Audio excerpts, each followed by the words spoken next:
Time to round up some of the biggest headlines of the week. The jury hearing the lawsuit against the City of Houston Equal Rights Ordinance is finished with their part of the case.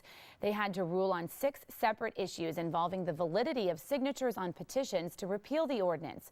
Those against the ordinance say its rules regarding transgendered persons would create a loophole allowing sexual predators to sneak into women's restrooms. Ultimately, it will be up to a judge to rule on the matter. So what will the judge likely decide? What could the outcome mean for the future of the law? That's our topic this half hour. We want to hear from you on Facebook and Twitter. Be sure to use the hashtag Fox26 for life. Joining us live in the newsroom is our roundup panel. It's led by our senior Fox 26 legal analyst, Chris Tritico. Good morning, Chris. Good morning. All right, so to be clear for everyone, once again, this is strictly regarding the signatures and not the law. Right. This does not determine whether the law is constitutional or any of those other issues that may come later. Right now, we're determining was there enough signatures on the petition to force a referendum election. That's all the judge is looking at. With the jury's verdict now, he takes the special questions, the answers to the special questions, and counts the remaining signatures. If there's 15,000, it goes on the ballot. If not, then the law takes effect. Then we go to the appellate court. So that makes it not clear as mud anymore, just murky. Let me introduce our panel. Mustafa's off today. Jerry Bernberg, former Democratic Party chair, Harris County Democratic Party chair, is here. Thank you. And Jackie Bally, our public policy analyst. Jackie, let's start with you. It's been kind of a mixed verdict. The jury found no fraud, but did find 11 of 13 of the signature gatherers had submitted faulty petitions. Jared Woodville's saying we're still going to win. Yeah, the reason why Jared's saying that is because they submitted 50,000 signatures and they only need 17 plus. And whenever the city secretary, Anna Russell, when she first went through it, she found that they met the 17,000. I think it's 17,129. I thought it was 15. Okay. It's 17,129, right. Something like that. So she felt that they also met that number plus 600 more.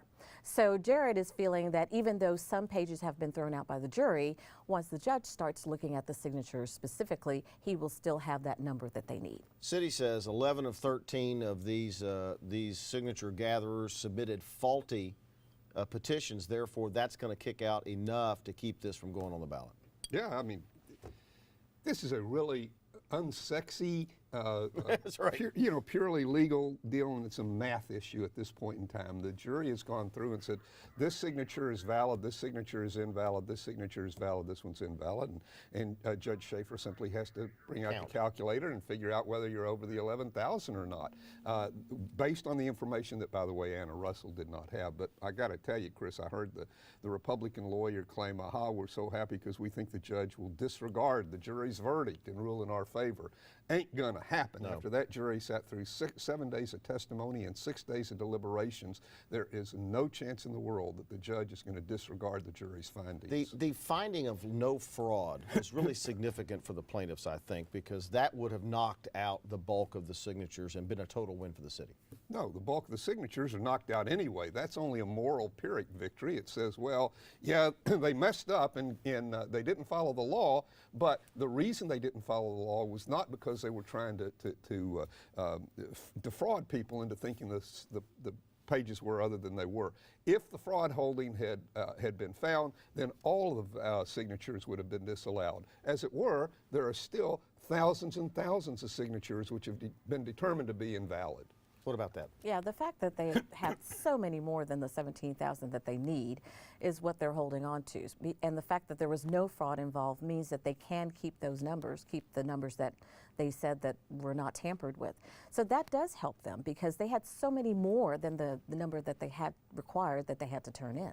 But Chris, I think it's very important to keep in mind, by the way, also what this ordinance, once this amendment to the city charter actually is.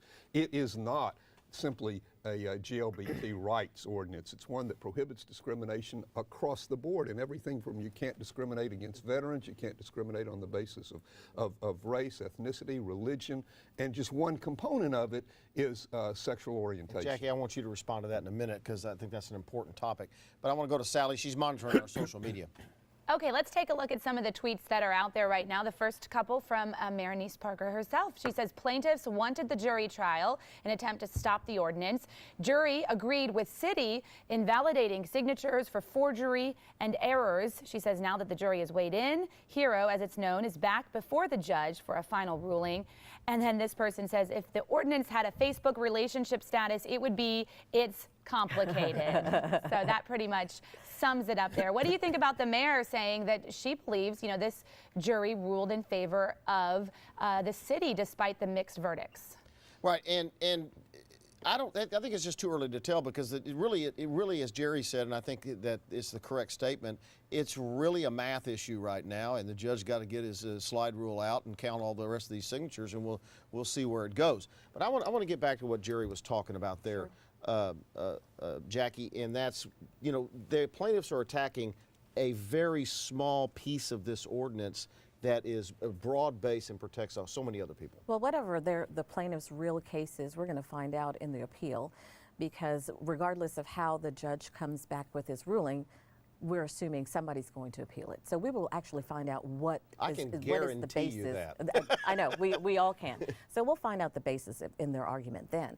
But I will say this, that a lot of the complaints that we are hearing from the opponents is that, well, they're twofold. First, you see the clergymen, the black ministers, Hispanic, the clergy, the people of cloth, they're feeling that their religious freedom is being infringed on. That's the first thing that you're hearing from them. Okay. Another thing that the opponents are saying is that this ordinance brings nothing that we already have in our 1968 Civil Rights Act, our Civil Rights Act has been improved on throughout the years to be in times with how we are today. Final thought on that. Religious organizations are exempt from the statute. What you were referring to was something that went on with regard to subpoenas during the course of it, but religious organizations have nothing to fear from this non-discrimination, except that it will protect them from being discriminated against. All right.